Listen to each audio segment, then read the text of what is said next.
Bah quoi? Je vois vraiment pas le problème. Eh oui, en Provence, les végétaux n'ont pas la vie facile. Moi non plus. Au papier, s'il vous plaît. Méditation transcendantale. Ils ont un très bon gratin dauphinois. Ah, c'est marrant. Je vais dire non, c'est beaucoup trop long.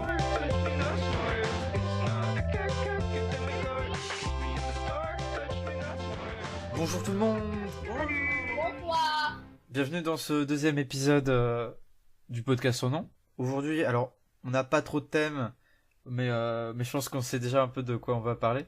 Je pense que ça va être un peu sur tout ce qui est nos classes sociales, notre conditionnement par l'environnement, les fringues, le regard des autres.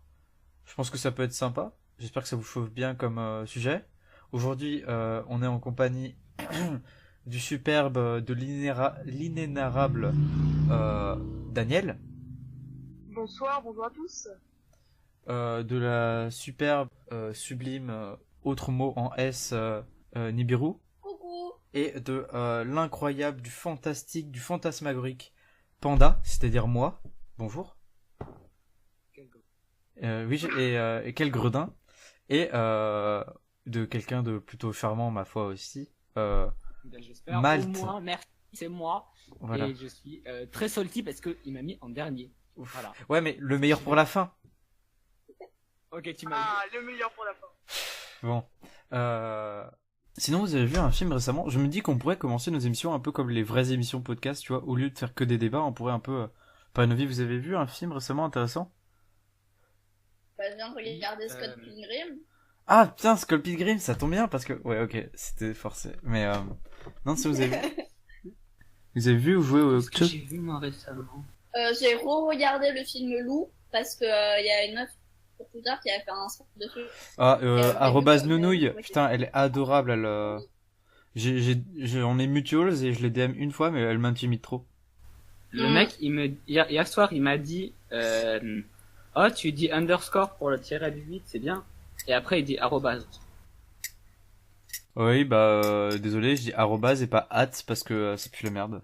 Puis en plus, arrobase, je trouve ça trop mignon comme mot. Il faisait beaucoup trop chaud pour qu'on puisse vivre convenablement. Mais qu'à part Oui. ça, tout va bien. Oui, d'ailleurs, ça me rappelle qu'on a maintenant un passage météo. Alors, il faut savoir que dans le sud de la France, non, je déconne. À Paris, il fait chaud. Oui, alors, à peu près dans toute la métropole française, il va faire chaud. En Corse aussi. Sur la planète Terre, il fait chaud. Il me semble qu'au pôle Nord, il fait genre 30 degrés, un bail comme ça.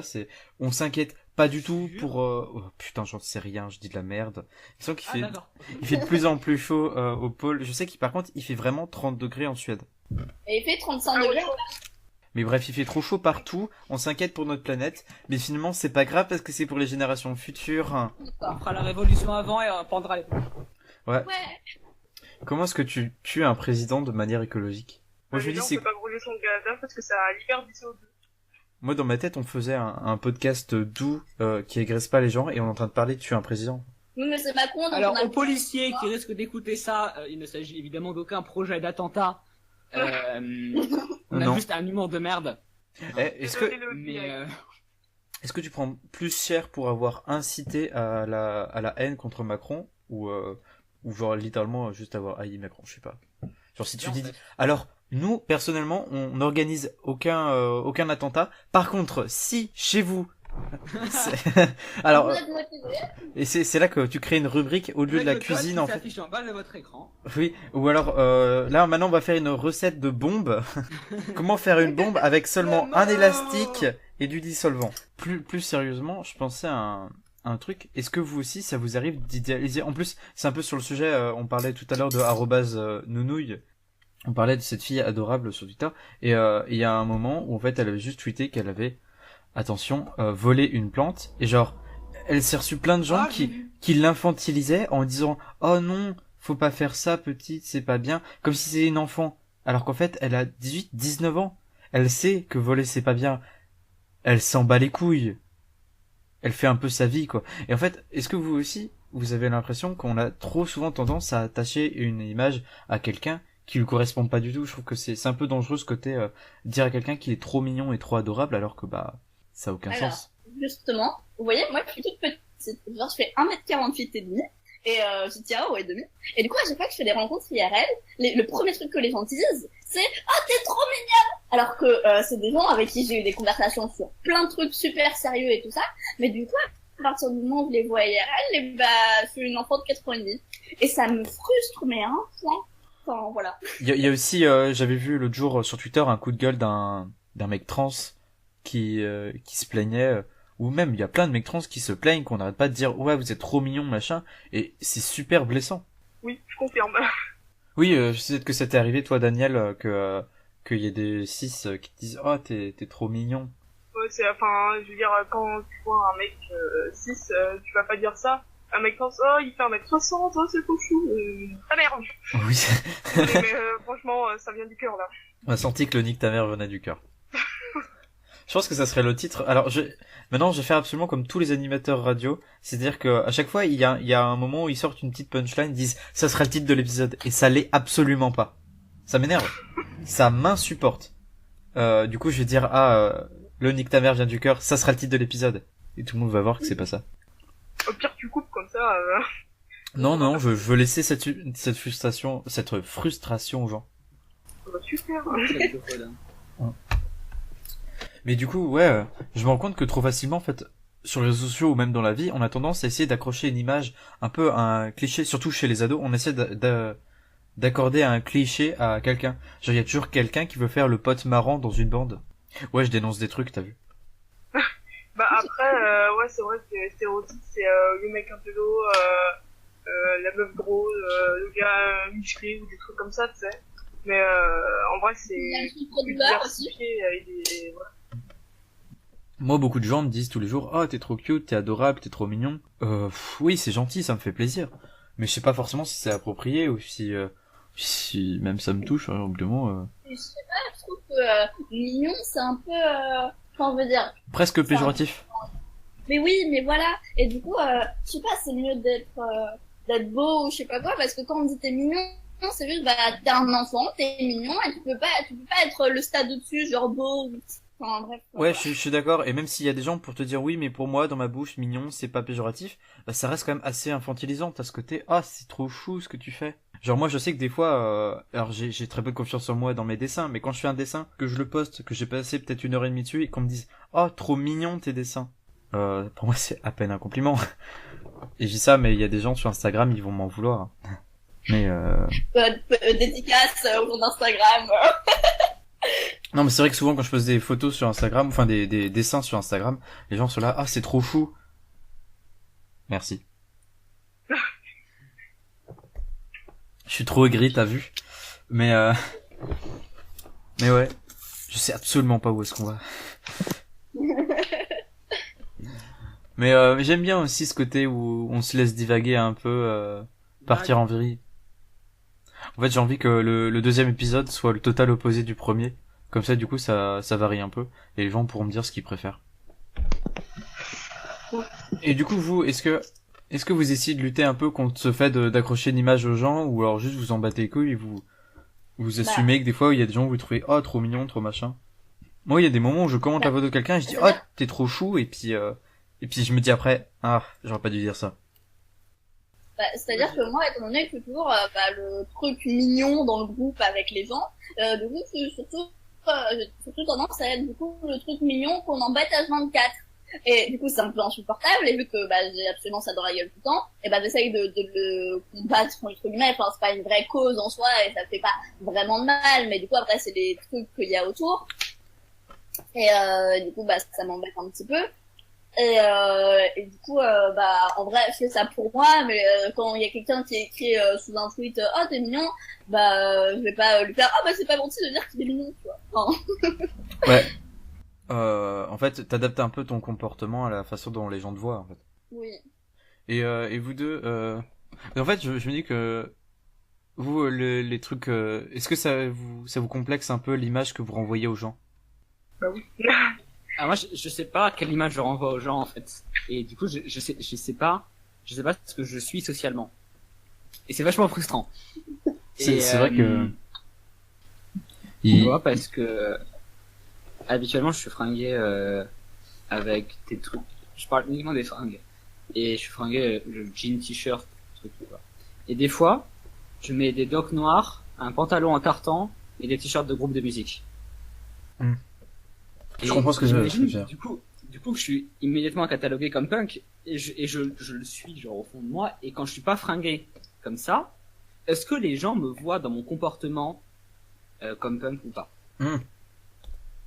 En fait, ouais, je vois ce que tu veux dire. En fait, c'est surtout que il y a ce côté un peu où les gens essaient d'accrocher une image par rapport à ton style de fringue ou machin, en disant ah ce mec s'habille comme un punk, c'est un punk, et que on a tout ce qui va et tout ce qui existe en termes de stéréotypes autour des punks. Je sais que alors absolument. Des petits vieux, c'est toute ma vie.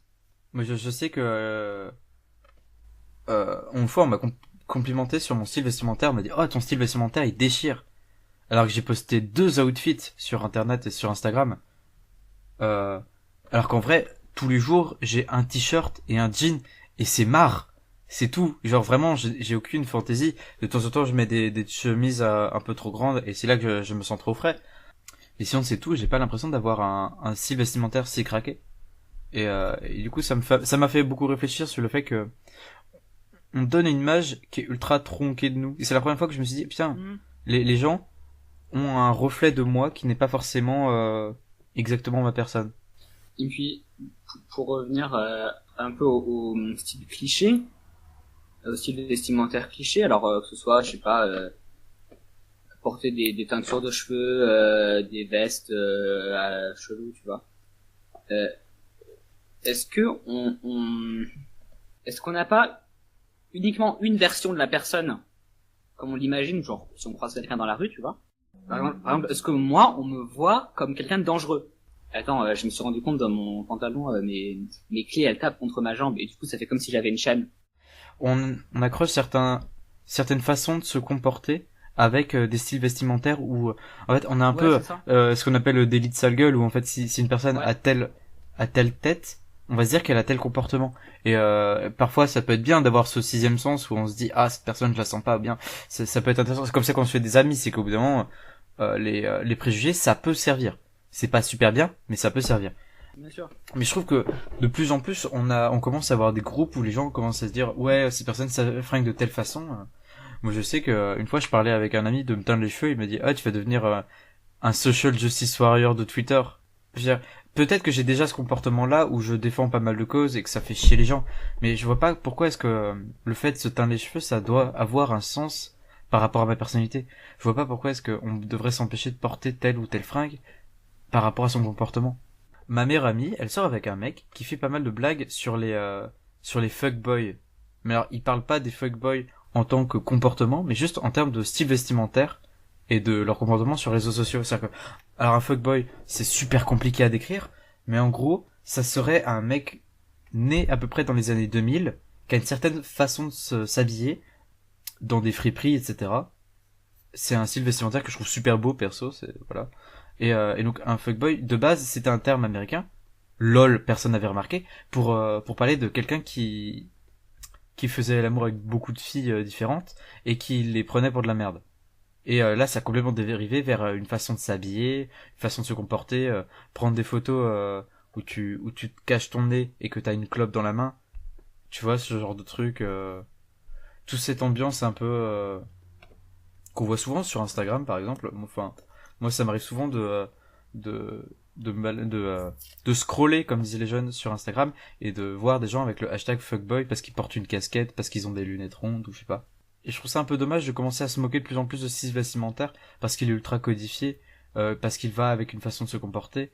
Et je dis fuckboy, mais en fait, ça peut être n'importe quel style vestimentaire. Moi, je commence à avoir de plus en plus peur de m'habiller d'une façon marquée, parce que j'ai peur de donner une certaine image de moi. Je sais pas si vous voyez où est-ce que je veux en venir. Oui, bah, c'est sûr, en fait, la socialisation, c'est, passe maintenant beaucoup par l'apparence. Si, par exemple, à un moment, j'avais une crête et des locks, et des t-shirts de groupe de musique, c'était pas du tout les mêmes personnes qui venaient me parler que, quand j'ai mon t-shirt, référence, pop culture et, mon vieux père de gars. Ouais, je comprends. Et du coup, est-ce qu'on pourrait pas contrôler cette image? Je veux dire, moi, je me fringue délibérément avec des pantalons en tartan et des docks, tu vois. Ouais, en fait c'est ça, c'est que certains vont avoir oser réussir à contrôler leur image. Finalement en fait on contrôle notre image par rapport à nos vêtements. La mode elle est elle est beaucoup plus présente qu'on le pense dans une façon de voir les gens. J'ai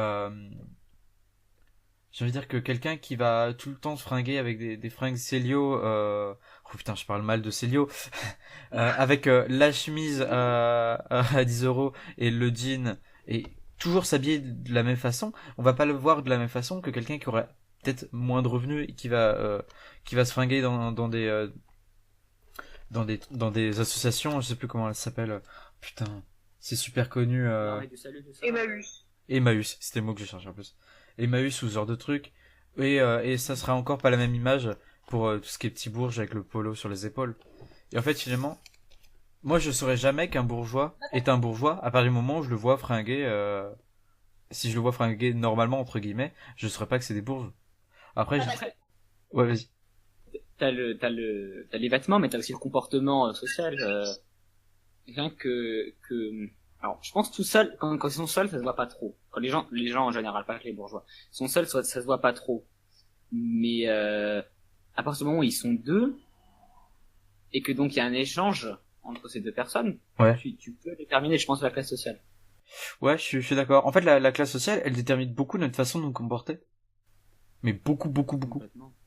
C'est sûr, ça dépend. En fait, c'est avec les groupes de peur, donc en gros, c'est les gens que tu côtoies. Si tu vis dans un quartier, les gens que tu côtoies, ils vont t'influencer sur comment tu vas penser, comment tu vas parler, tout ça, c'est logique. Plutôt que si tu habites dans le quartier, je sais pas comment il s'appelle, là, super riche et tout, les gens ils vont pas parler pareil, ils vont pas penser la même chose. Ah oui, putain, voilà. Surtout sur le fait que la classe sociale influence notre façon de se fringuer, de se comporter, je veux dire de se comportementer, putain. Ça se dit pas du tout comportementer, hein. Ouais, on parie, t'es sûr, mec? Je suis sûr que ça se dit.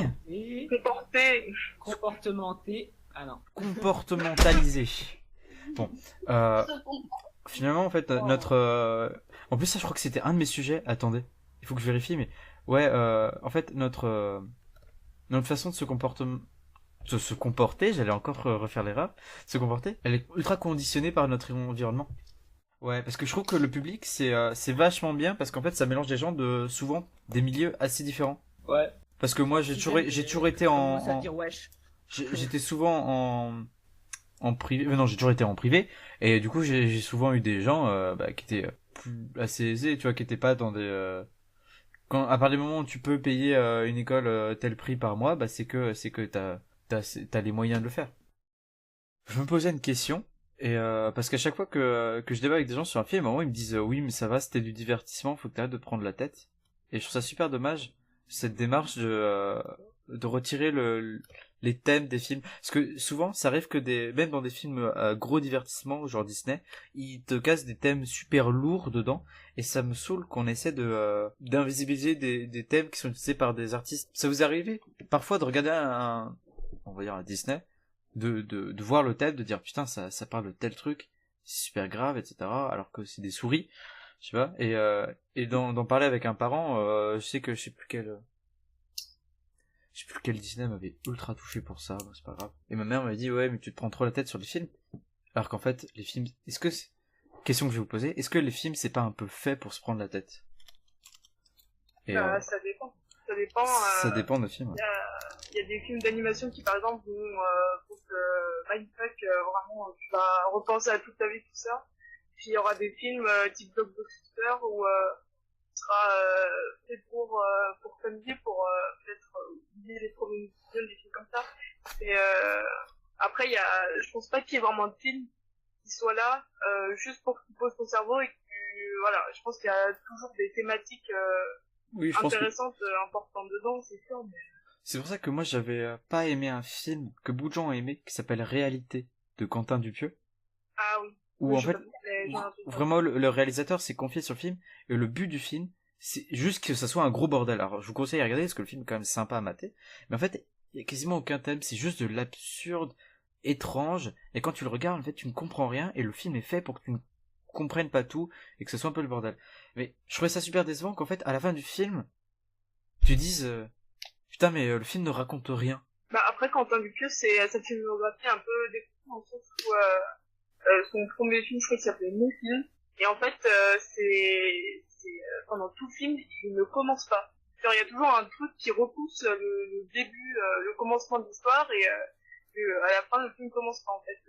Et par exemple, Au Poste, je l'ai pas vu, c'est son dernier film, mais j'avais vu quelques reviews dessus, et en fait, j'ai l'impression que Quentin Dupieux, l'absurde, il aime bien ça. Enfin, il fait ça un peu dans tous ses films, c'est un peu... Moi j'ai vu j'ai vu un bout de la critique de François Torel sur Au Poste, et en fait, il décrivait le film comme un anti-réalité, dans le sens où ça reste toujours dans l'absurde, mais en fait, il t'apporte une histoire avec un début, un milieu, une fin, qui fait du sens dans son univers, et où, en fait, tout est beaucoup plus dans la maîtrise, et c'est pour ça qu'Au Poste m'intéresse beaucoup. C'est parce qu'il a l'air beaucoup moins chiant à mater, parce qu'il est super intéressant en réalité, mais ce côté un peu où tu t'arrives à la fin du film et tu fais j'ai eu une expérience que j'arrive à comprendre, et c'est con parce que les gens ils me disent ouais mais t'es trop con si t'arrives pas à comprendre les films. Ouais, mais moi j'aime bien sortir d'une séance et une fois que j'ai bien démêlé mes pinceaux, je me dis ok, j'ai eu une vraie expérience, parce que moi une fois que de réalité je suis sorti de ma séance, je dis ça mais je le mettais en streaming hein, mais une fois que je suis sorti de ma séance de réalité, j'ai regardé le film et j'ai fait waouh. 20 minutes après, j'ai réfléchi au film et j'ai fait ah ok, ouais mais bof. Et ouais, je me suis vraiment... Ça m'a totalement fait ça avec Mulholland Drive. Ah, Certains l'ont vu ici. Pas vu, non. Mulholland Drive, c'est pas regardable. Je n'ai aucune culture cinématographique. Non, mais c'est pas grave. C'est de qui? Je sais plus, justement, je vais aller voir. Je sais pas comment ça s'écrit. C'est de David Lynch. Ah ouais. Mais David Lynch, il y a des lourds thèmes derrière. Pardon? En général, David Lynch, il y a des lourds thèmes, derrière. Mais c'est vraiment regardable parce que c'est pas un film fait pour être vu, en fait. Enfin, si, parce que c'est un film donc fait pour être vu. Mais, comment dire? C'est plus pour être ressenti, quoi. C'est un film où tu comprends rien de A à Z. Et ma mère, elle a eu une réaction à la fin du film, c'est qu'elle a éclaté de rire. Ah bah tu m'étonnes. Et parce que tu peux rien faire d'autre, parce que tu comprends rien. Et je pense que c'est un peu ce qu'a voulu faire Quentin Dupieux avec son réalité. Où en fait, à la fin du film, tu dis ah putain, j'ai vraiment rien compris. Il est fort ce Quentin Dupieux. Et puis tu réfléchis et tu dis ouais mais est-ce que des fois en fait moi il faut savoir que la fin de réalité je l'ai trouvée très décevante. Je ne la spoilerai pas. Simplement parce qu'il faut que vous voyez ce film. Mais je l'ai trouvée très décevante parce que finalement c'était un peu comme si on te montait en truc et que tu vois, ça avait beau être absurde, t'avais l'impression que ça montait en puissance, et c'est un peu comme si Quentin Dupieux te préparait un gâteau, tu vois le gâteau préparé, et juste pour le plaisir de l'absurde, il retournait ton gâteau et le gâteau s'écrase.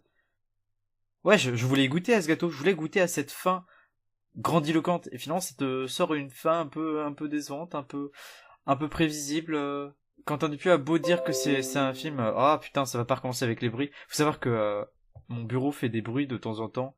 Et je sais pas pourquoi, genre ça fait un du et ça s'entend sur l'enregistrement, ça m'énerve. Surtout que j'ai coupé le son des notifications de mon bureau normalement, donc c'est pour ça que ça m'énerve. Mais en fait, il y a ce côté un peu où Quentin Dupieux veut dire que son film ne parle de rien, alors que c'est faux. Son film parle de trucs, il raconte une histoire, réalité, ça raconte quand même.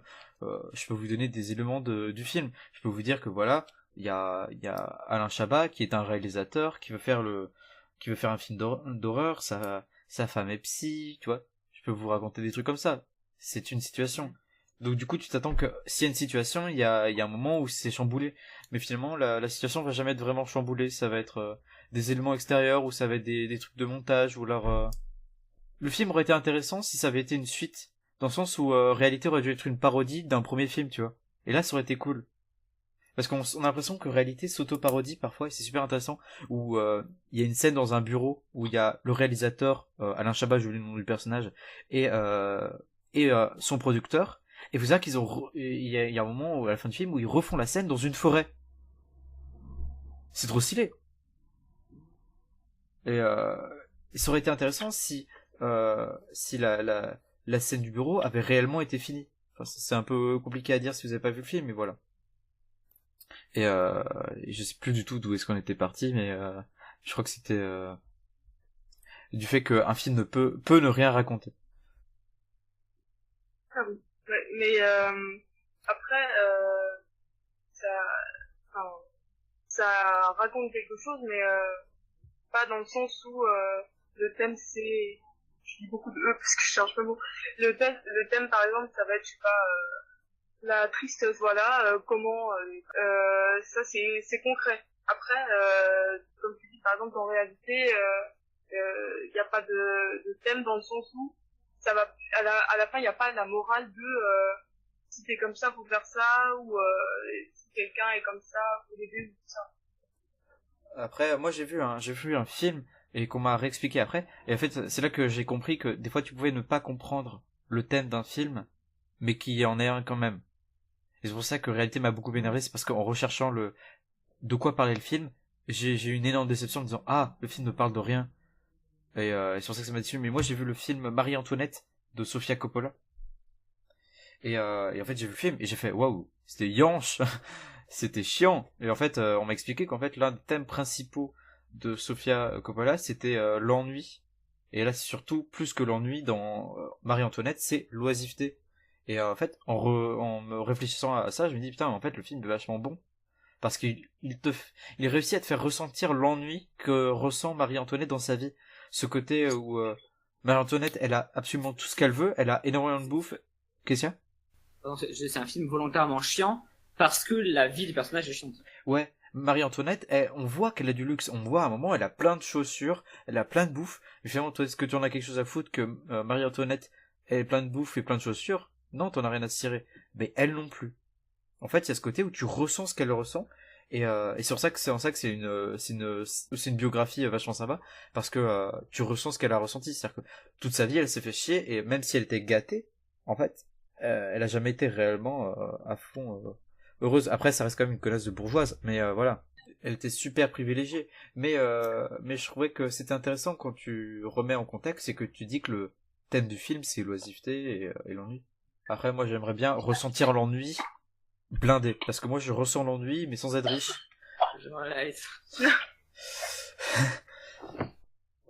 Vous, ça vous est arrivé d'avoir un film où vous compreniez pas le thème tout de suite, et puis à un moment, vous avez eu un déclic, et vous avez ah, mais oui, ça parle de ça. Je vais pas parler autant parce que pour être honnête, les films c'est pas trop mon truc, puisque je m'ennuie très vite, comme tu disais. Et en fait, vu que le film il dure généralement entre 1h30 2h, et que j'aime pas les films d'action, je m'ennuie très vite et en fait, généralement, la fin des films je la connais jamais, puisque voilà. Et en fait, il y a des films, j'en ai vu quelques-uns quand même, genre par exemple Blair Witch. Il n'y a pas, en première abord, il n'y a pas de thème, vraiment, genre, c'est pas, faut pas se balader dans la forêt, je pense que le thème c'est faire ça, hein, la morale, Après, voilà. ça reste un pas super bon, c'est bon. Oh, moi j'ai aimé. En fait, c'est vraiment le seul film d'horreur qui m'a fait peur de Ouais, moi, je t'avoue que j'ai pas vu beaucoup de films d'horreur dans ma vie, mais en général, je me fais plus chier parce que je fais plus gaffe à l'horreur, en fait, je me fais juste gaffe à l'histoire qui est pas super bien construite. L'horreur des fois. Après, je sais que j'ai pas vu les bons films d'horreur, mais des fois j'ai l'impression que bon pour la santé de regarder. J'ai l'impression que le film d'horreur c'est un peu. Ouais, je l'ai vu, mais il m'a pas fait peur. Non, mais c'est pas un film fait pour faire peur. C'est un film très bizarroïde et oui, j'aime beaucoup ce mot, le mot bizarroïde. Parce que bizarroïde, en fait, j'aime bien ce mot juste parce que c'est une façon bizarre de dire bizarre. Voilà. C'est vrai. D'accord. C'est un peu comme s'il existait un mot moche pour dire moche. Je vais vous le donner. C'est pas mal, hein. Laidron. Voilà. C'est un mot laid pour dire laid. J'adore ce genre de truc où après je connais pas de mot super beau pour dire beau. Peut-être superbe, c'est sympa. Ouais, splendide, ça me fait penser à Emmanuel Curtil. Voilà. C'est la voix française de Jim Carrey. Voilà, j'aime bien montrer que j'ai beaucoup de culture. Parce que je suis un homme comme ça. C'est des choses qui arrivent, on quand même. Écoute, moi j'arrive beaucoup avec les mangas, de pas comprendre de quoi parle le manga, et de me dire, ah mais oui, ça parle de ça. Mais en général, ça me déçoit, parce que, il y a des trucs, ça parle juste de l'amitié, quoi. J'ai dit, c'est bon, j'avais compris que c'était bien de se faire des amis. Après, j'en ai pas vu beaucoup des mangas. En général, j'ai tendance à m'ennuyer en regardant des animés. Vous regardez un peu des animés ou pas? Non, je préfère lire. J'avais tenté, Enfin, on va dire, moi, je fais... Voltron, mais c'est nul. T'as tenté quoi? Voltron, mais c'était chiant et... Moi j'ai Ah, tenté j'ai tenté regarde. Kill la Kill et bof. En fait, bof parce que c'était super beau et bien animé, mais en fait le bail c'est juste que c'est une meuf qui se fout à poil pour pouvoir se battre et ça me saoule. Ouais, c'est dommage. Après, c'est pour se moquer Ouais, non. enfin, C'est beauf. non, mais c'est beau, c'est vrai. Mais c'est quand on sait ce que voulait dire l'auteur, en fait, c'était pour se moquer de, par exemple, Erza, à un moment, ça va parler très vite fait, je regardais un épisode comme ça par les mois du coup, et à un moment, la meuf, elle a une armure normale, quoi, c'est pas normal. À un moment, pour se battre, elle a une armure super forte, sauf que ça cache, c'est sa poitrine et ça cache que ça. Et l'armure est censée être plus forte. Je suis désolée, mais au bout d'un moment, ça a beau être de l'acier, on te fait un coup de couteau dans le ventre, voilà, t'as pas d'armure là. C'est un peu la logique World of Warcraft. Nibiru allait dire quelque chose. Alors, en fait, je voulais juste rebondir sur ce que t'as dit, mais ça fait un petit moment déjà. Oui non, c'est parce que j'ai dit quelqu'un regarde des animés et toi t'as fait oui. Ah oui, oui, bah oui, moi je regarde des animés. Et je peux pas lire des mangas. Et voilà. Tu lis quoi en ce moment? Alors, en ce moment, je lis, alors, un show qui s'appelle Après la pluie, et enfin, c'est ce que j'ai acheté hier, en fait, et un autre manga qui s'appelle Kazane. Alors, Après la pluie, c'est très niais, hein, mais bon, c'est un shoujo. Ouais, j'explique pour les gens qui lisent pas trop le manga, un shoujo, c'est un manga, dans la traduction ça veut dire pour les filles ou pour les femmes, bon c'est un peu sexiste, mais en gros c'est de la romance. Oui, et en fait c'est l'histoire d'une jeune fille de 19 ans qui est amoureuse de son patron. Mais il y a rien de malsain ou quoi, c'est-à-dire que c'est un amour pur de fille de 19 ans. Et lui, il abuse pas du tout d'elle ou quoi, c'est vraiment juste de l'amour, et voilà. Et en tant que fille niaise, j'aime bien. Et il y en a un autre qui s'appelle Kazane, la voleuse de visage. Et en gros, c'est une réflexion sur le théâtre et sur la beauté dans le théâtre. Et c'est l'histoire d'une enfant qui est la fille d'une grande comédienne, mais cet enfant est très très moche, alors que sa mère était très très belle. Et en fait, et en fait, elle découvre que en fait sa mère volait le visage de personnes belles, et du coup, elle a hérité du visage de sa mère. Et du coup, elle a retrouvé son pouvoir de sa mère pour voler les visages. Et voilà, et du coup, c'est pas du tout manichéen parce que c'est le personnage principal, mais du coup, elle détruit les vies en volant des visages. Et du coup, on se rend compte que vraiment la beauté c'est quelque chose de super important, même si les gens les font oui, mais c'est la personnalité qui compte. Oui, enfin, on veut dire, ça peut ne pas être totalement faux, mais quand on lit ce manga, on voit bien que voilà, quoi. Et du coup, lisez ce manga. Eh ben, c'est intéressant. Et qu'est-ce que t'as vu comme thème? Bah, du coup, il y a vraiment l'importance de la beauté dans notre société. On revient un peu sur le truc des fringues avant. Il y a beaucoup de gens qui jugent sur les fringues, en fait, je me rends compte. Oui, mais... Ça, sans le savoir. Ouais, sans le savoir, en fait, c'est ultra inconscient, hein, ce côté un peu... Ah putain, il est habillé comme ça, en survêt Adidas, par pur hasard. Quelqu'un qui est en survêt complet, des fois, on fait un peu genre, ouais. Et ou alors d'autres fringues, les fameuses, le fameux combo polo sur les épaules chemise. Ah, est-ce qu'on en parle de ce combo? C'est un truc, tu ne peux pas juger quelqu'un qui porte ça. La dernière fois que j'ai croisé quelqu'un qui portait ça, il parlait avec sa sœur de la dernière fois à l'église.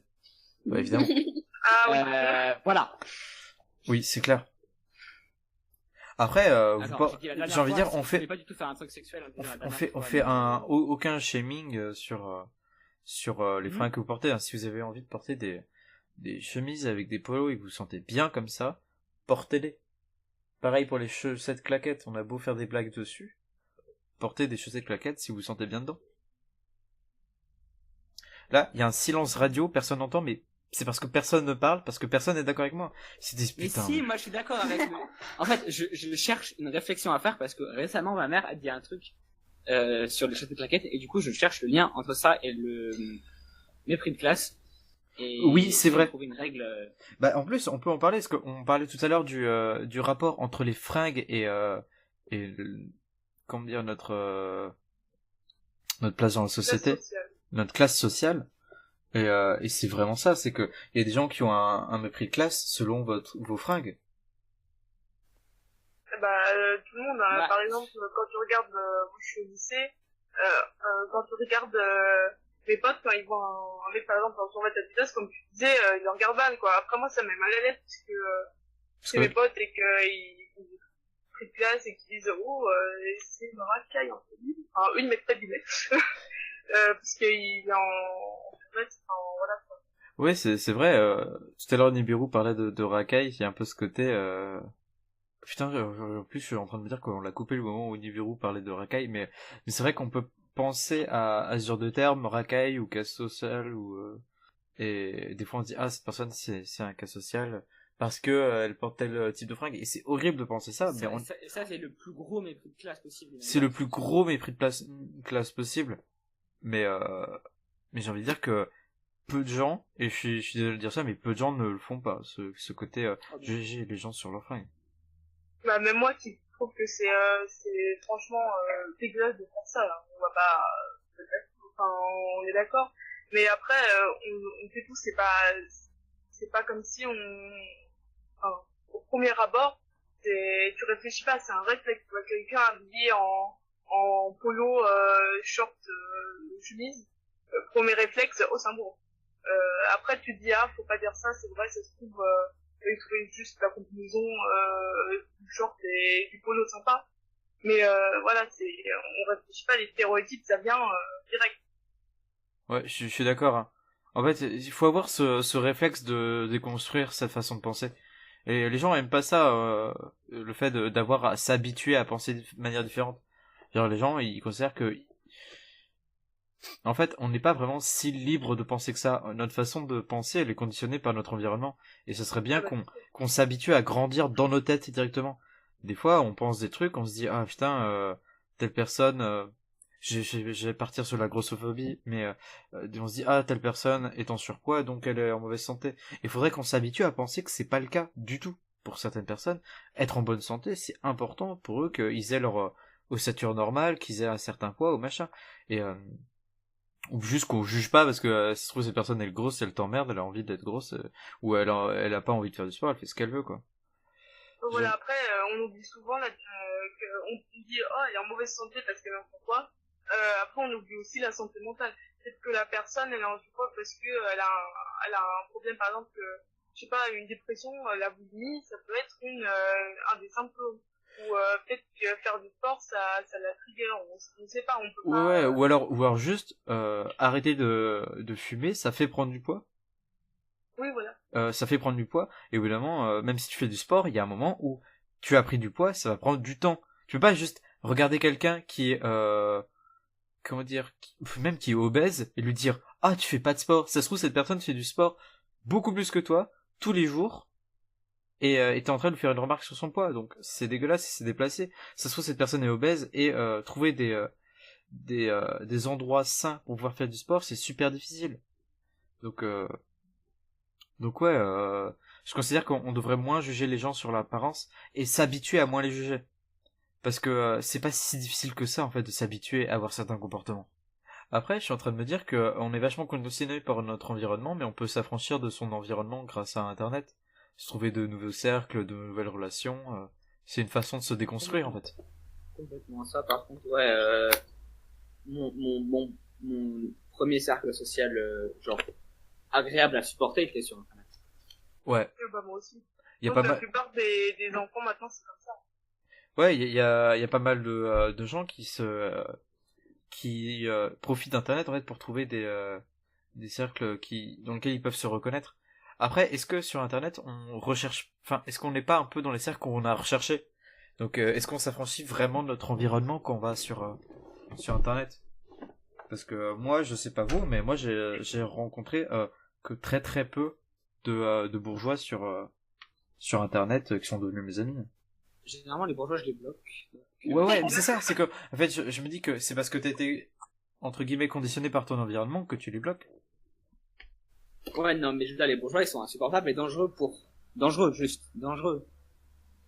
Donc oui, je les bloque. Bah, ça dépend. Après, si les bourgeois, genre Christine Boutin, ou si les bourgeois... Après, bourgeois, si c'est les mecs ultra qui a pas de- ombrelle, hein, parce que bourgeois, ça peut être Ah n'importe oui, qui. oui. Ma définition à moi de bourgeois, c'est détenteur des moyens de production. Ah ouais, parce que pour moi, bourgeois, ça peut être juste quelqu'un avec un certain Non, niveau de ça, vie. C'est juste des connards. C'est juste des connards. Ouais, voilà, parce que pour moi, les bourgeois, c'est pas forcément des connards. Hein. Moi, j'ai des potes qui sont assez aisés au niveau du fric. Comment dire, que j'ai rencontré au lycée, et c'est pas des connards, hein, c'est même j'ai des potes bourgeois qui sont antiracistes ou qui sont féministes, tu vois. J'ai envie de dire que avoir un certain niveau social, j'ai envie de dire grâce à internet, ça t'empêche pas d'être ouvert d'esprit et de te déconstruire. Une blague sur internet aussi, tu te crées ton propre individu si ça t'amuse. Hein. Oui, c'est ça, sur ça que je voulais dire, c'est qu'en fait finalement, est-ce que tu vas tant que ça t'affranchir de ton environnement si tu te... Je veux dire, vraiment, tu peux devenir quelqu'un d'autre si tu veux, quoi. Ouais. Moi, en sixième, comme j'avais pas d'amis, que j'étais en sixième du monde, sur Twitter, j'avais 16 ans, j'habitais sur Paris et tout, tu vois, mais en fait, j'avais 11 ans et je me faisais démonter à l'école. Et du coup, tu discutais avec des gens à qui tu... Alors, non, parce que j'avais toujours pas d'amis, mais... Mais en fait, tu t'es senti plus libre parce que en fait, t'avais l'impression d'être quelqu'un d'autre quand tu étais sur internet. Ouais, c'est ça. Ça t'a permis un peu de t'affranchir de ton quotidien. Mm. C'est vachement profond, c'est ce côté un peu, on arrive à être une autre personne. Est-ce qu'on est vraiment nous-mêmes quand on est à la maison? Ça, c'est une vraie question que je vous pose. Bah non. Est-ce qu'on est vraiment nous-mêmes quand on est au lycée? Bah, après, c'est quoi être soi-même? Enfin, il y a sûrement plusieurs facettes de soi. Ouais, mais là on va partir loin. C'est quoi être vraiment soi-même? Je ne sais pas. Est-ce qu'on est C'est une question, Mais on va partir du postulat qu'on sait qui on est. Est-ce qu'on est vraiment soi-même quand on est à la maison? Parce que moi, je me rends compte que des fois, les gens me disent que je suis trop sympa ou que je suis vachement ouvert d'esprit ou que machin. Mais finalement, ma famille me trouve insupportable. Très souvent. J'allais dire tout le temps, mais ils vont peut-être écouter cette émission, du coup. Mais du coup, ouais, ma famille me trouve insupportable et je pense qu'elle me voit absolument pas de la même façon que vous tous me voyez ici. Sans que je leur montre réellement sur qui je suis. Enfin, j'ai pas l'impression. C'est juste que j'ai pas la même façon de me comporter, j'ai pas... Des fois, t'as pas le feeling et un truc que je me rends compte, c'est que j'ai pas la même façon de me comporter au collège et à la maison. Tout simplement, au lycée, plutôt, qu'à la maison, parce qu'au lycée, je suis reposé, quand je reviens à la maison, je suis rincé, et du coup, ça me rend parfois désagréable, en fait, d'être juste fatigué. Et je sais que c'est une très mauvaise excuse de dire je suis désagréable parce que je suis fatigué, mais voilà. Est-ce que je suis plus moi-même quand je suis fatigué et que je suis désagréable, ou quand je suis en pleine forme et que j'arrive à supporter les gens que j'aime pas? Je ne sais pas. Bah après, je pense que y a pas de je suis pas moi-même ou je suis moi-même parce qu'en fait on adapte sa façon d'être avec les personnes qu'on côtoie. Par exemple avec mon père, je sais que il aime bien débattre et tout et qu'on est absolument d'accord sur rien du tout, hein. Le mec qui parle de sexisme anti-homme et de racisme anti-blanc en France, et alors sexisme anti-homme peut-être pas La blague, putain. ouais, après peut-être pas au point du sexisme, mais c'est vrai qu'il y a des petits trucs à changer, mais enfin voilà, ça découle du patriarcat toujours, donc forcément, et lui je sais pas, enfin, bref, voilà, donc je peux pas discuter avec lui en fait parce que c'est trop chiant. J'ai toujours tort parce que j'ai 16 ans et lui il en a 45 quoi. Ouais, mais ouais. avec mes potes du lycée, par exemple, on a plus enfin ça dépend lesquels, mais on a plus une idée à peu près pareille de la société. Je pense à Mathilde qui nous écoute. Voilà, on peut discuter. Je vais pas avoir le même discours devant mon père que devant Mathilde parce que avec elle on pense pratiquement pareil. Moi en général, enfin, le même discours, c'est-à-dire les mêmes opinions ou la même façon d'avancer des opinions? la même façon d'avancer. Par exemple, je vais pas dire de but en blanc, racisme en Soudan, en France, ça n'existe pas. Je vais jamais dire ça direct, quoi. Sinon, il va me dire ah ouais. Et après, il va plus me parler pendant 5 jours. Mais je crois que c'est mais pour voilà, ça que... avec ma pote, on peut débattre dessus, tout ça. Je crois que c'est peut-être pour ça que mes parents, j'ai tendance à avoir une relation conflictuelle quand on fait des débats idéologiques, c'est parce que j'ai la même façon d'avancer mes arguments avec mes amis qu'avec mes parents, que sur internet, parce qu'en fait j'ai ce côté où j'arrive pas je veux dire me travestir, j'aime pas cette expression, mais j'arrive pas à changer ma façon d'avancer mes arguments, et je pense que c'est quelque chose que je devrais changer. C'est un petit travail que j'essaie de faire, mais c'est pas facile, mais en général, moi quand quelqu'un me dit un truc, des fois je dis, mais ferme ta gueule. Ça m'est arrivé à un moment que quelqu'un me dise au lycée, oui mais maintenant les gens ils s'identifient à n'importe quoi au niveau de leur genre, il y a juste garçons et filles. Et je sais que pas mal de gens pensent ça, notamment dans ma famille, et je ne suis absolument pas d'accord avec ça. Je considère vraiment que tu peux alors pour entre nous ça va paraître évident, hein, mais évidemment que tu n'es pas forcément d'accord avec ce qu'on t'assigne à la naissance. Évidemment que des fois on te dit oui tu dois te comporter de telle manière parce que tu es né avec un pénis ou avec un vagin, et je trouve ça dégueulasse ce côté accroché à un genre, des critères de façon de se comporter juste à cause de ce avec quoi on est né, quoi. Et donc il y a plein de trucs en fait qui font que qu'on est conditionné par notre environnement. Il y a notre genre assigné à la naissance, il y a notre classe sociale, notre couleur de peau. On n'en a pas du tout parlé puisque on est tous les quatre des whitos, comme dirait Manuel Valls. Quelques whites. Ouais, en fait, c'est juste qu'à un moment, il devait tourner je sais plus quoi, et puis il disait à un pote à lui, tu me rajoutes quelques whites dans la rue. Belle image de la ville d'Evry. Vous me quelques blancs. Non, quelques blancs, quelques whites, quelques blancos. Où on entend Manuel Valls dire, tu me rajoutes quelques whites. Quelques blancos. Quelques blancos, putain, des whites et des blancos. Ah là là. Là ouais, je l'avais vu il y a pas longtemps. Mais c'est vrai que selon notre couleur de peau, les chances dans la vie ne sont pas du tout les mêmes. Bah c'est sûr.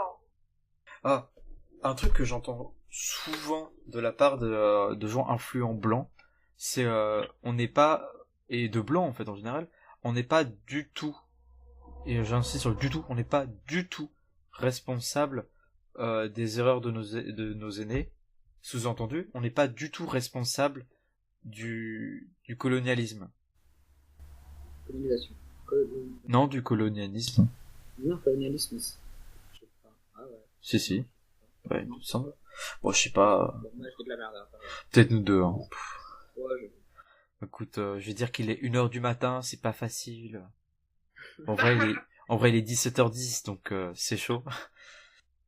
Nous, les Européens, en fait, si on est des pays développés, justement, c'est parce que on a profité du colonialisme, c'est parce que on a encore tout plein de notre richesse, elle est juste vestige de l'exploitation qu'on a fait avant. Ah bah c'est sûr, ouais. Quand ils disent que on n'est pas responsable, en fait, on le sera toujours parce que c'est comme ça, et encore plus si on fait rien. Par exemple, on peut être allié de plein de causes. On peut pas être dans les luttes antiracistes parce que on est blanc, blanc dans le sens où là on est français, on est en France, donc forcément. Et on peut être allié, on peut relayer la parole des personnes. Ouais, c'est ça, on peut relayer. Moi, je pense que j'aimerais bien faire une émission à un moment où on parle d'afroféminisme, ou même d'antiracisme avec des personnes concernées. Je connais une personne formidable là-dessus, tu pourras, je la contacte. Ouais. Parce qu'elle est vraiment merveilleuse. Ouais, trop bien. Mais en fait, plein de trucs, c'est que je trouve ça important, en fait. On a ce côté où on a cette possibilité de relayer la parole d'autres gens, parfois. Par exemple, dans cette petite radio. J'ai envie de dire que peut-être qu'à un moment, on va parler de transphobie. J'ai envie de dire que moi, je suis un mec cis. Peut-être que des gens dans l'émission ne sont pas des mecs cis. Clin d'œil. Clin d'œil. Wink, wink. Ça veut dire clin d'œil pour les non-anglophones. Ouais, je suis le genre de mec comme ça qui aime bien tout traduire. Parce que il me semble qu'il y a une loi en France pour Oui. pour la télévision où tu es obligé de traduire chaque mot anglais que tu dis. Ouais, par exemple, The Voice, il y a un sous-titre. Alors, je crois que c'est la meilleure voix. Ouais. Et pareil pour plein d'émissions. Et oui, et ouais, je crois qu'il y a une loi en France. Et je trouve ça trop marrant. Enfin, c'est très drôle. Parce que des fois, ils savent que c'est pas la bonne traduction, mais ils le mettent quand même. Bah après, ils traduisent l'idée plutôt que le mot direct. Ah non, des fois, ils traduisent littéralement. C'est ça qui est marrant. C'est quand Bon, même après, plus... ça dépend des traducteurs, quoi. Il y en a des bons et des mauvais. Oui, je pense pas que ça soit forcément que des traducteurs. Hein. Je pense que des fois, c'est juste le monteur qui fait oh putain, et puis ou alors la prod qui n'a pas payé de traducteur ou machin. Ah oui, Ouais. sûrement même. Des fois même, je pense que c'est la chaîne de télévision. Je ne sais pas. Il faudrait aller se renseigner, savoir qui traduit. Qu'est-ce qu'il y a? Ça veut dire qu'il y a même pas un bolos dans la rédaction qui sait parler anglais. Non, je pense qu'il n'y a pas un bolos qui se dit qu'il veut faire son travail consciencieusement. Bah après, c'est vrai que la génération d'avant, l'anglais, c'était pas... Enfin, on l'enseignait pas aussi bien qu'aujourd'hui. Mon père, par exemple, il est incapable de lire l'anglais. Avec l'accent pas, par exemple, le A, il dira tout le temps I. Par exemple, il dit pour dire Z, ou des choses comme ça, tu vois. À l'époque, c'était pas aussi... Enfin, il y avait pas des profs aussi qualifiés que maintenant en anglais parce qu'on pensait pas que ça serait si utile. Ouais. Mais ouais. Il y a des gens, même en général, pas forcément de la génération d'avant, qui ont des difficultés à apprendre des langues. Je vois tout le temps des gens dire oui, apprendre l'anglais c'est trop facile, et j'en faisais partie. En fait non, c'est juste que certains ont des facilités, et ça veut pas dire que ceux qui n'en ont pas sont des nuls. Il y a des gens pour qui apprendre une langue c'est réellement difficile, c'est quelque chose avec lequel ils ont du mal. Et peut-être qu'ils travaillent à la télévision, je ne sais pas. Alors, moi, je fais chinois LV2. Donc, niveau difficulté, j'ai choisi le haut level. Ok, moi je me calme avec mon allemand, là. Ouais. Donc, franchement, c'est dur, en fait. Parce que, en anglais, je suis super fort. Je sais pas pourquoi, mais, et alors que l'allemand, je suis nul. Alors que, en fait, ça se ressemble, par exemple, les mots, non, je sais pas comment ça s'appelle, là, Racines? les auxiliaires, voilà. Bah, c'est pratiquement les mêmes en anglais qu'en allemand. Ça devrait peut-être créer des mots facilités, non? En anglais, que, en fait, en allemand, ça rajoute un K ou un S, je sais pas. Ouais. C'est pour ça que j'arrive pas. Moi, je fais de l'espagnol et je galère beaucoup. En même temps, je travaille pas beaucoup. Donc, je pense que si je travaillais, j'aurais de bonnes notes. Ouais. Moi non plus, je travaille pas. Ouais, oh la vache. À Skip, selon tous les premières avec qui j'ai parlé, en première, il faut travailler parce que c'est beaucoup plus difficile que la seconde. J'ai Ouais, tellement pas assumé. Après, on m'a dit pareil pour la seconde et j'ai rien foutu et ça allait. Enfin, ça allait. Bon, Moi, ça on m'a allait moins pas qu'avant, mais Moi, on m'a pas dit ça pour la seconde. On m'a dit, ouais, tu travailles. Pour moi, on m'a dit, ouais, il faut que tu Ouais. travailles, mais pourtant, j'ai pas assez travaillé et j'avais pas une bonne moyenne du tout. Le deuxième, troisième trimestre, j'ai quand même beaucoup plus staffé que le premier. Hein. non, moi, Trop ça me saoule, les cours. C'est clair. Je vais être prof et les cours, ça me saoule, franchement. Ouais. Bon courage, hein. Merci. Mais non, c'est cool de vouloir faire prof. Parce que c'est bien de vouloir apprendre des trucs aux gens. Ah Moi, oui, bah, en fait, c'est donc pour ça. Après, par contre, c'est toujours pas la matière. Je pensais anglais parce que et voilà, mais à l'oral, c'est pas ça du tout. Alors, vu que j'aime bien l'économie et le social, je pensais à SES. Ah putain, moi, SES, c'est vraiment la matière que j'ai pas pu blairer. Ah ouais, bah, moi, j'ai bien aimé, mais je crois que c'est parce que j'ai eu un sport prof cette année. Un peu pareil l'année dernière, en maths, j'avais une super moyenne. En maths, j'avais une super moyenne l'année dernière et c'était une super, quoi. L'année dernière, j'avais 17 et j'aimais bien le prof et on s'amusait bien et puis j'étais jeune, dynamique, tout ça, quoi. Ah, mais on c'est vrai t'entend... que ça prend du temps. Attends, on t'entendait plus depuis tout à l'heure. Hein. Parce que j'ai rien à dire. Je vous écoute, vous êtes tous trop intéressants là. Oh là là. Après, je vais prendre la grosse tête. Non, mais tu sais qu'on n'a pas le droit de s'auto-complimenter dans un podcast, hein, ça devient horrible. Je m'en fous. C'est-à-dire que, vraiment, là, quand je dis qu'on n'a pas le droit, c'est que là, j'entends le SWAT frapper à ma porte. On est dans la merde. J'ai un spectacle prévu à Nancy, le 17 août. Et Non.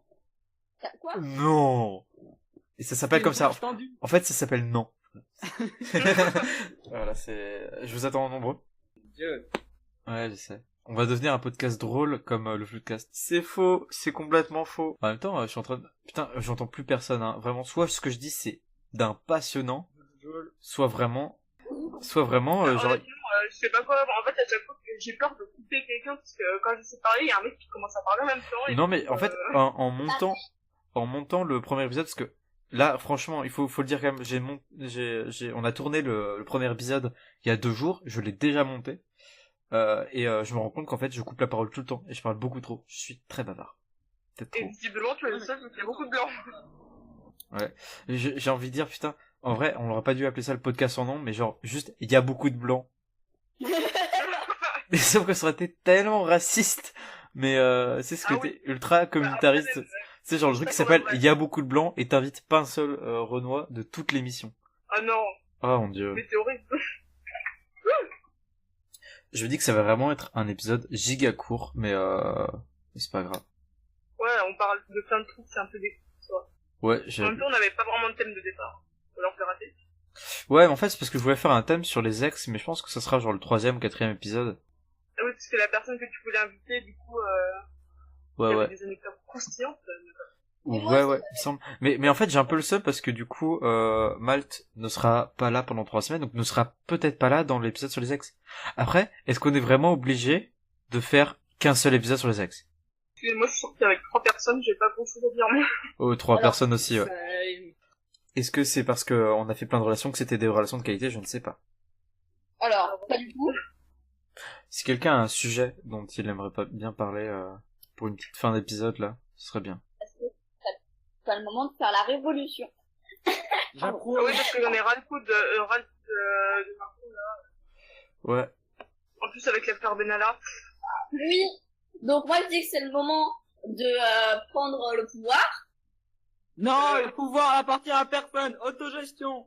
Un pour tous, tous insurrectionnaires, allez. Ouais, mais comment est-ce que tu fais pour instaurer l'autogestion sans qu'il y ait quelqu'un qui prenne le... Parce qu'en fait, c'est super difficile de mettre en place l'autogestion sans ouais, qu'il y ait... en fait... Attends, je peux finir. Non, c'est difficile de mettre l'autogestion en place sans que quelqu'un essaie de prendre le pouvoir. Clairement, je suis complètement d'accord. Je pense que le problème de l'anarchie, le problème de l'autogestion, c'est qu'il faut absolument que tout le monde soit d'accord avec ça, parce que sinon il y aura toujours, sinon ça fera un nouvel URSS quoi, et je suis pas chaud. Oui, c'est ça, parce qu'en fait, l'URSS, ce qu'il voulait faire, c'est mettre quelqu'un qui soit là pour un peu obliger les gens à rester dans une autogestion. Et je peux comprendre cette volonté de vouloir faire bien. Et du coup de faire en sorte que les personnes prennent le pouvoir. Mais le problème c'est que c'est super toxique quoi, cette façon de je vous empêche de faire ce que vous voulez. Staline était un opportuniste et pas un communiste. Oui, Staline. C'est pour ça que les vrais parlent de stalinisme et pas de communisme en URSS.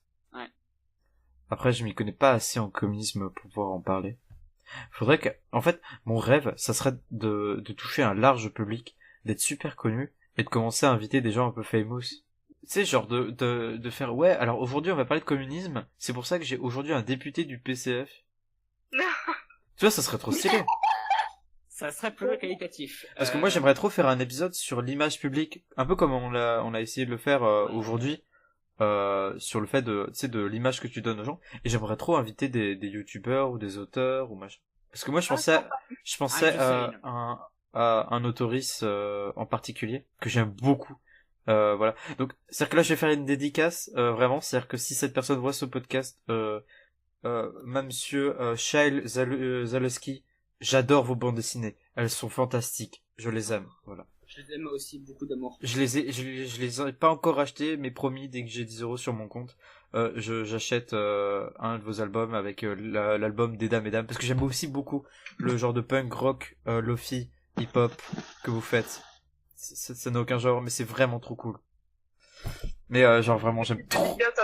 À Tancred Ramonet, qui est le chanteur et guitariste du groupe ACAB, qui est un très beau groupe de rock français. Allez écouter, il mérite bien mieux.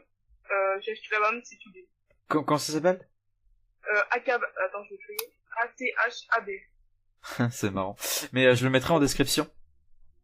Ouais, voilà, et en fait, c'est un groupe et avec des idées assez punk. Et ça se retrouve dans, par exemple, Un Monde Formidable ou Black Bloc, voilà, et on peut trouver ça sur YouTube. Bah, ça a l'air chambé, j'ai écouté ça. Mais ouais, en vrai, j'aimerais trop inviter des autoristes, des youtubeurs. Même surtout des youtubeurs qui ont une image de personnes mignonnes. Genre, je sais pas si vous voyez qui c'est, la chaîne YouTube Vivre avec. Ça me dit un J'aime truc. beaucoup cette personne. Oui, bah, c'est vachement bien, c'est une personne, Margot, elle s'appelle. mais en gros Margot de la chaîne Vivre avec, qui est une personne, une militante LGBT et handicapée, qui parle du CED, le syndrome des lèvres dans l'os. Alors je saurais pas trop donner des détails, mais il me semble que c'est ouais, en fait je vais dire la merde, donc je vais mettre un lien et puis voilà. Mais une personne qui parle du syndrome des lèvres dans l'os, et des fois je vois des commentaires qui sont juste en mode ah t'es trop mignonne, t'es trop jolie, j'aime trop ta façon de parler, t'es adorable, et je suis sûr que ça la flatte beaucoup, mais que c'est possible que ça l'énerve aussi un peu, parce que au bout d'un moment t'es une militante, t'as envie de parler du syndrome des lèvres dans l'os, et que les gens ils sont en mode oh là là c'est trop mignon. Après je sais aussi qu'elle fait des vidéos avec son lapin, et que du coup c'est vrai que c'est assez adorable. Mais c'est bien de parler d'images qu'on donne sur internet. Ça serait cool un jour qu'on réussisse à inviter des gens que je connais pas du tout, parce que là en fait pour l'instant on est un peu entre potes, bon sauf Nibiru que je connaissais pas du tout avant de commencer ce podcast. En général c'était des gens avec qui j'avais déjà parlé, avec qui on avait des amis en commun ou avec qui on était amis, et ça serait cool que j'invite un peu des gens que je connais pas. Bon, Ouais, bref, après, comme ça, on n'aurait pas forcément, vu qu'on a mis, c'est sûr qu'on va avoir plutôt les mêmes idées, tout ça. Et inviter des gens avec des idées un peu différentes, ouais, ça serait bien, parce que moi, par exemple, pour la prochaine émission, j'ai prévu d'inviter Jean-Marie Le Pen. ah bah voilà. Voilà, Ça, c'est de la nouveauté. et puis, tu vois, je me suis dit, tu vois, ça serait bien de... Oui, c'est du second Ah bah degré. oui. Oui, ouais, non, c'est vrai qu'il y a des gens qui ont un problème avec second degré. Ah, je me Après, dis, c'est vrai que l'ironie, t'as toujours des syllabes. Oui, c'est l'ironie, oui. je sais qu'il y a certaines autistes qui ne comprennent pas l'ironie, ça arrive. Même des personnes non autistes, quand on sait pas à qui on parle, on peut pas savoir si c'est de l'ironie ou si les personnes chantent pas. Oui, voilà. Donc, évidemment, nous n'avons pas prévu d'inviter Jean-Marie Le Pen. Tout simplement parce que je trouve très dommage de relayer, en fait, ce genre de propos de plus en plus. Je trouve ça juste dommage, dans le sens où, en fait, tu pourrais tellement relayer des gens qui ont un avis construit, même si tu n'es pas d'accord avec cet avis, des gens qui ont fait des études pour avoir un avis, qui ont fait des recherches. Je trouve ça beaucoup plus intéressant de les relayer. Alors, c'est un peu comme si toutes les grandes radios ne parlaient qu'avec des adolescents. Ce serait stupide. No offense pour les adolescents, on est adolescents. Mais sur les radios de grande écoute, ça serait peut-être mieux de faire passer des gens qui savent un peu de quoi ils parlent, quoi. On peut tous s'y connaître un petit peu sur chaque sujet, mais tant qu'on n'a pas fait de vraies études ou qu'on s'est pas intéressé profondément à la chose, on pourra pas... Tant que t'as pas passé, je sais pas, rien qu'une année à fond sur un seul sujet, tu le maîtrises que très bancalement, en fait. Oui, ouais, voilà. C'est une opinion personnelle, hein, c'est peut-être pas vrai, mais Je pense qu'il y a aussi un truc à considérer, c'est dans le cadre du militantisme en général, c'est la situation de la personne. ouais, c'est vrai que, C'est ce que je veux dire. ouais, le fait que certains ne peuvent pas faire des longues études. Non, pas forcément, mais je pense à une pièce de théâtre un jour que j'avais vue, qui passait dans mon théâtre local, qui est une super pièce, dont j'ai oublié le nom, et c'était vraiment une pièce sur le prolétariat. C'est clair et net, hein, ça parlait de Lorraine Cœur d'Acier, une radio montée par la CGT pendant le démantèlement d'une usine d'acier en Lorraine. Ouais. Il y avait une personne qui ne savait pas s'exprimer à la radio, qui parlait mal, qui avait un fort accent, enfin qui parlait mal. Qui était difficilement compréhensible, peut-être. Voilà, c'est ça. Et qui faisait des erreurs de grammaire, des erreurs de syntaxe et tout, mais son témoignage était tellement important qu'on ne pouvait pas ne pas la laisser passer. Bien Parce sûr. que le témoignage était déjà une analyse sociale, était déjà un avis politique. Ouais. En lui-même. Non, mais t'as dit un avis politique et on n'a rien entendu. En lui-même. Ouais, en lui-même, ouais. Mais oui, je considère que... Ah oui, un truc, c'est que... En plus, ils ont parlé dans le Floodcast, tu vois, je suis en train de créer une liaison entre mon émission préférée et cette émission. Mais ils ont parlé à un moment du fait qu'il y avait un... Qu'il est fort, qu'il est beau. C'était pas une pub, ça, qu'il est beau, qu'il est fort. Bon, je sais plus. Mais à un moment, en fait, ils parlaient du fait que... qu'il y avait... quand même de gros a priori sur les accents. Ah, c'était peut-être dans le meilleur podcast. Et non, je ne suis pas en train de faire un compliment au podcast, c'est-à-dire que je connais un podcast qui s'appelle Le Meilleur Podcast. Et genre le jingle, c'est juste eux qui crient, enfin qui chantent le meilleur jingle. Et je trouve ça trop drôle et voilà. Et c'est un podcast qui parle d'humour. Et donc l'un des deux, Floodcast ou Le Meilleur Podcast, comme ça je fais de la pub à deux trucs, parlait du fait qu'il y avait de gros a priori sur les accents, sur le fait que c'est tellement drôle un accent.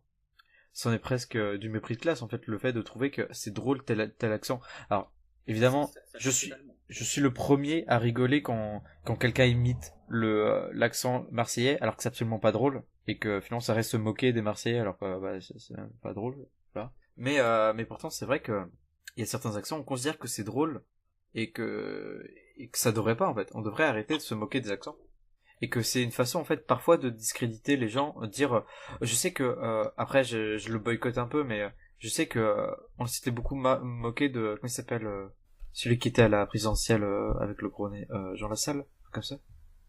Oui, Jean Lassalle. Oui, Jean Lassalle, il avait été beaucoup moqué juste parce que sa façon de parler était très peu compréhensible.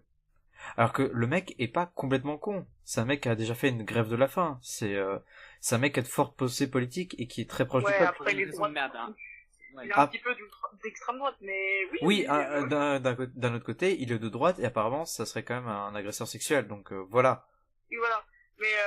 Mais je trouvais ça dégueulasse le fait que la présidence avec un accent aussi prononcé, un accent marseillais comme ça, tu le comprends. Lui, en fait, il articule pas.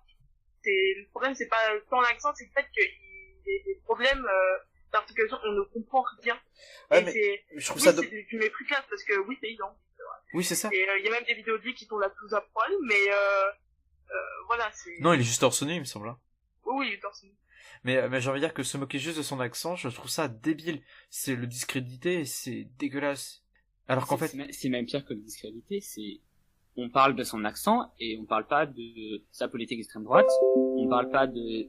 Tu parles d'agression sexuelle, j'en ai jamais entendu parler, de ça. Et son accent, ça, j'en ai bouffé. Et pourtant, les agressions sexuelles, j'ai pas entendu parler d'un viol. J'ai juste vu des extraits où il est à la télévision et où le mec met une main au cul à une meuf, où genre dit ah elle est mignonne cette petite en regardant ses seins, ce genre de truc. Le mec est régulièrement ultra beauf quoi. Enfin c'est et je sais que certains considèrent que c'est pas un problème en soi, mais bon. Bah si. Il y a un peu qui ont rien demandé ça. Mais voilà, mais j'allais dire être beauf en fait, mais ah oui. Mais voilà, il y a un peu ce côté où le mec, on se doute qu'il est pas super féministe. Quoi. Mais moi c'est vrai que se moquer des accents, par exemple, les accents qu'on retrouve souvent dans les quartiers assez pauvres, tout le monde, quand quelqu'un peut parler d'un mec jeune qui fait des conneries, il va prendre cet accent. C'est totalement de mépris de classe. Pareil pour quelqu'un qui va parler d'un paysan, par exemple, il va prendre un accent particulier, comme si tous les paysans avaient le même, quoi. Oui, c'est clair. Donc, je pense qu'on devrait arrêter de faire des blagues juste sur le fait d'être paysan, genre, je trouve que, après, je sais que ça se fait pas tant que ça, dans les trucs connus comme les sketchs ou les machins, ça se fait plus tellement, hein, de faire des blagues sur les paysans, sauf chez Monsieur Poulpe, mais on va pas en parler.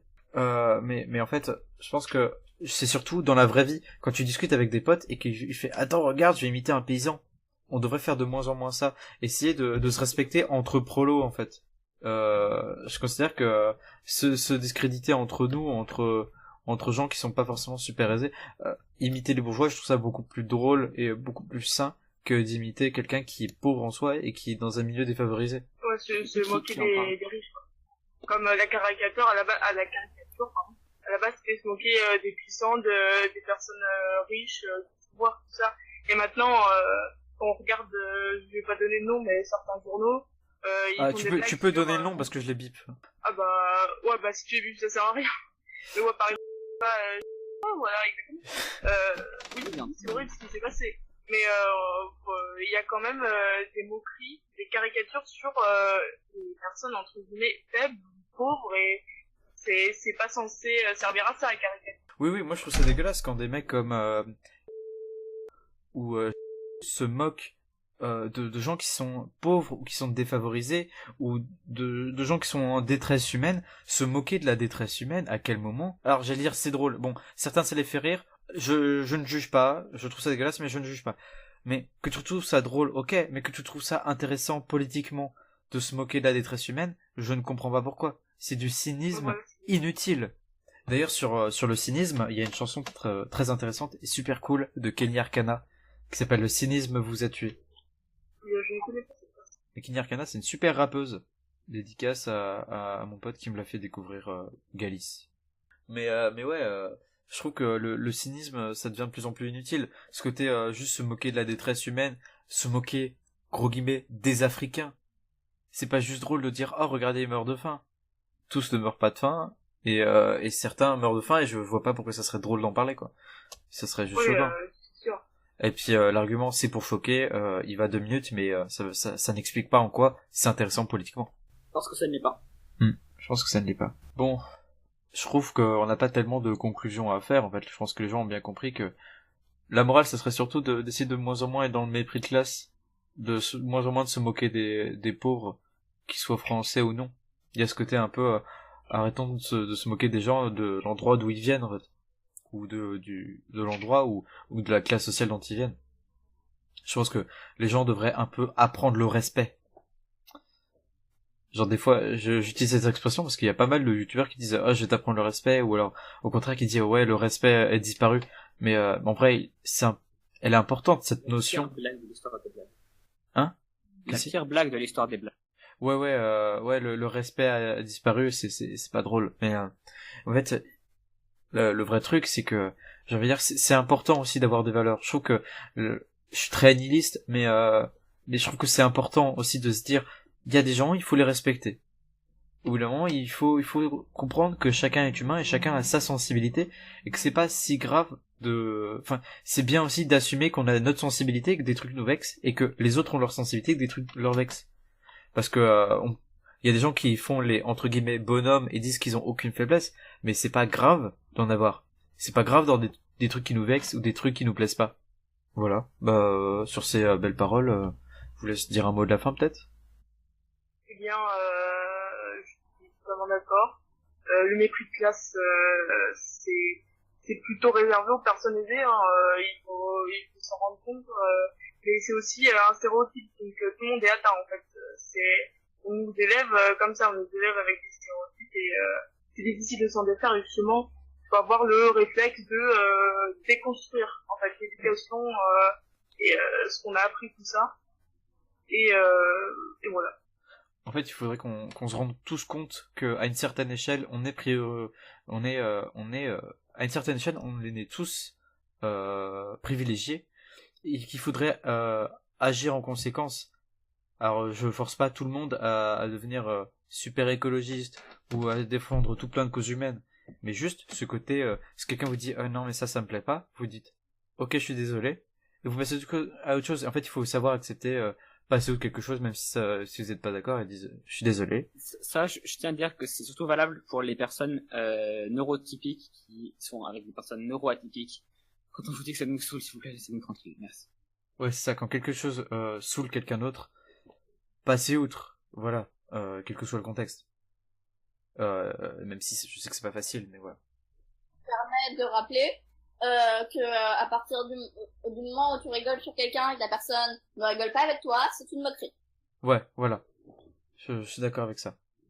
Oh, même si elle rigole avec toi, des fois, faut savoir se dire, putain, ce mec est vraiment gros, et je viens vraiment de dire, oh, putain, c'est moche les gros, et qu'il éclate de rire avec toi, il a mal pris. Bon. Plein de bienveillance sur vous tous. Je ne vais pas repiquer l'outro de Bob Lennon, donc du coup, je vous fais de gros câlins, et je vous dis à une prochaine fois. Salut! Salut! Ciao.